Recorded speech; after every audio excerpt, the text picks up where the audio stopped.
नायक नहीं खलनायक है ये है संजय दत्त। इनकी बायोग्राफी फिल्म संजू का ट्रेलर रिलीज हुआ है। कुछ टाइम पहले जब इसका टीजर लॉन्च हुआ था तभी लोगों ने खूब प्यार दे दिया था।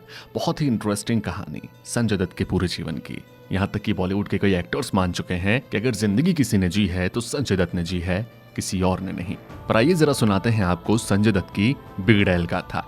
जी हाँ, आखिर कैसे बिगड़ गए थे संजय दत्त, क्या हालात थे, क्या कंडीशन थे, क्या क्या हुआ था उस वक्त, नरगिस दत्त ने क्या कहा, सुनील दत्त ने क्या कहा, ये सब कुछ बताते हैं आपको। नमस्कार, मैं हूं अभिषेक, आपने लॉगिन किया है फिल्मी बीट।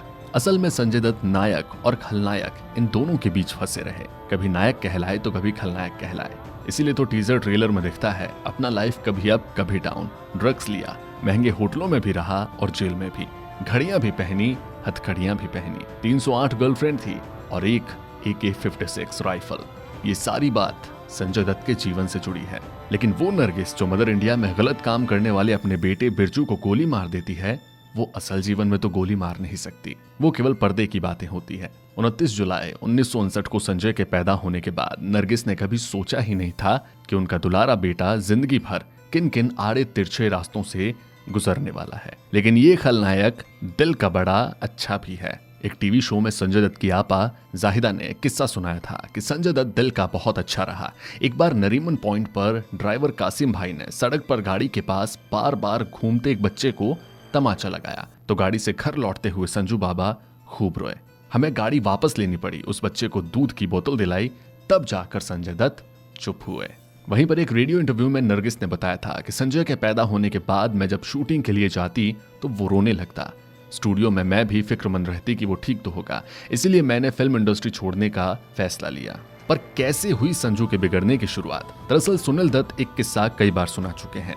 एक बार कश्मीर में मजाक में उन्होंने संजू को सिगरेट पकड़ाई तो वो पूरी सिगरेट पी गए, जिसे देखकर सुनील दत्त काफी हैरान रहे। संजू तब 10 साल के भी नहीं हुए थे। घर पे सुनील दत्त से मिलने प्रोड्यूसर्स या दोस्त आते जाते, लेकिन जो सिगरेट ये लोग पीकर फेंक देते थे, संजय उन्हीं बची हुई सिगरेटों को उठाकर छिपकर पीते थे। संजू को बिगड़ता देख उन्हें मुंबई के कैथेड्रल स्कूल से निकालकर हिमाचल प्रदेश के मशहूर बोर्डिंग स्कूल सेंट लॉरेंस भेज दिया गया। संजय के अगले कुछ साल वहीं पर बीते। पर जैसा कि आपने ट्रेलर में देखा, ड्रग्स की कहानी भी है। 1977 में संजय लॉरेंस स्कूल से 18 बरस की उम्र में घर लौटे। संजय का दाखिला मुंबई के एल्फिंस्टन कॉलेज में करवाया गया। ये वो दौर था जब संजू बाबा ड्रग्स की अंधेरी गली में मुड़ गए थे।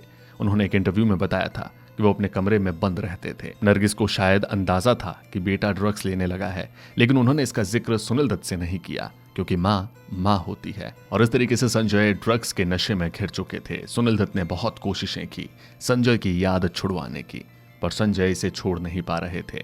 पर एक बार संजय दत्त ने एक टीवी शो में बताया था कि एक दिन सुबह मेरी आंख खुली, पास में एक नौकर खड़ा था। मैंने कहा भूख लगी है, कुछ खाने को लाओ। ये सुनकर उसकी आंखों में आंसू आ गए। मैंने वजह पूछी तो बोला कि आप 2 दिन के बाद सोकर उठे हैं। मैंने शीशा देखा तो चेहरे पर सूजन थी, बिखरे बाल थे। मुझे लगा कि मैं मर जाऊंगा। मैं डैड के पास गया और बोला मुझे आपकी मदद चाहिए। डैड ने मुझे मुंबई की ब्रीच कैंडी अस्पताल में भर्ती करवाया। 1984 की शुरुआत में ड्रग्स की लत छुड़वाने के लिए सुनील दत्त उन्हें अमेरिका ले गए। यही वक्त था जब टीना से उनके रिश्ते टूट गए। पर संजय की ड्रग्स की लत जिसने छुड़ाई वो थी नरगिस की आवाज। जी हाँ, नरगिस का वो रिकॉर्डेड मैसेज जिसमें नरगिस दत्त ने कहा था, किसी भी बात से ज्यादा संजू अपनी विनम्रता और चरित्र बनाए रखना, कभी दिखावा मत करना, हमेशा विनम्र रहना और बड़ों की इज्जत करना। यही एक बात होगी जो तुम्हें दूर तक ले जाएगी। ये तुम्हें तुम्हारे काम में भी मदद करेगी। संजय ने बताया था कि मॉम की आवाज सुनी तो मैं घंटों तक रोया। मॉम के मरने के 2 साल बाद ये सुनकर मैं लगातार रोता रहा। जब आंसू रुके तो मैं बदला हुआ था। संजय दत्त ने भारत लौटते ही खुद को दोराहे पर पाया। वो कहते हैं कि 9 महीने के बाद भारत लौटा तो मेरे घर पहुंचने के बाद जो पहला शख्स मुझसे मिलने आया वो था एक ड्रग पैडलर। मेरे पास 2 रास्ते थे, पहला मैं ड्रग्स ले लेता, दूसरा मैं इनकार कर देता। पर उस वक्त मैंने दूसरा रास्ता चुना और मैंने उसे वापस भेज दिया। तो इस तरीके से संजू बाबा बिगड़े थे, लेकिन बिगड़ने के बाद सुधरे थे। इस वीडियो में फिलहाल इतना ही।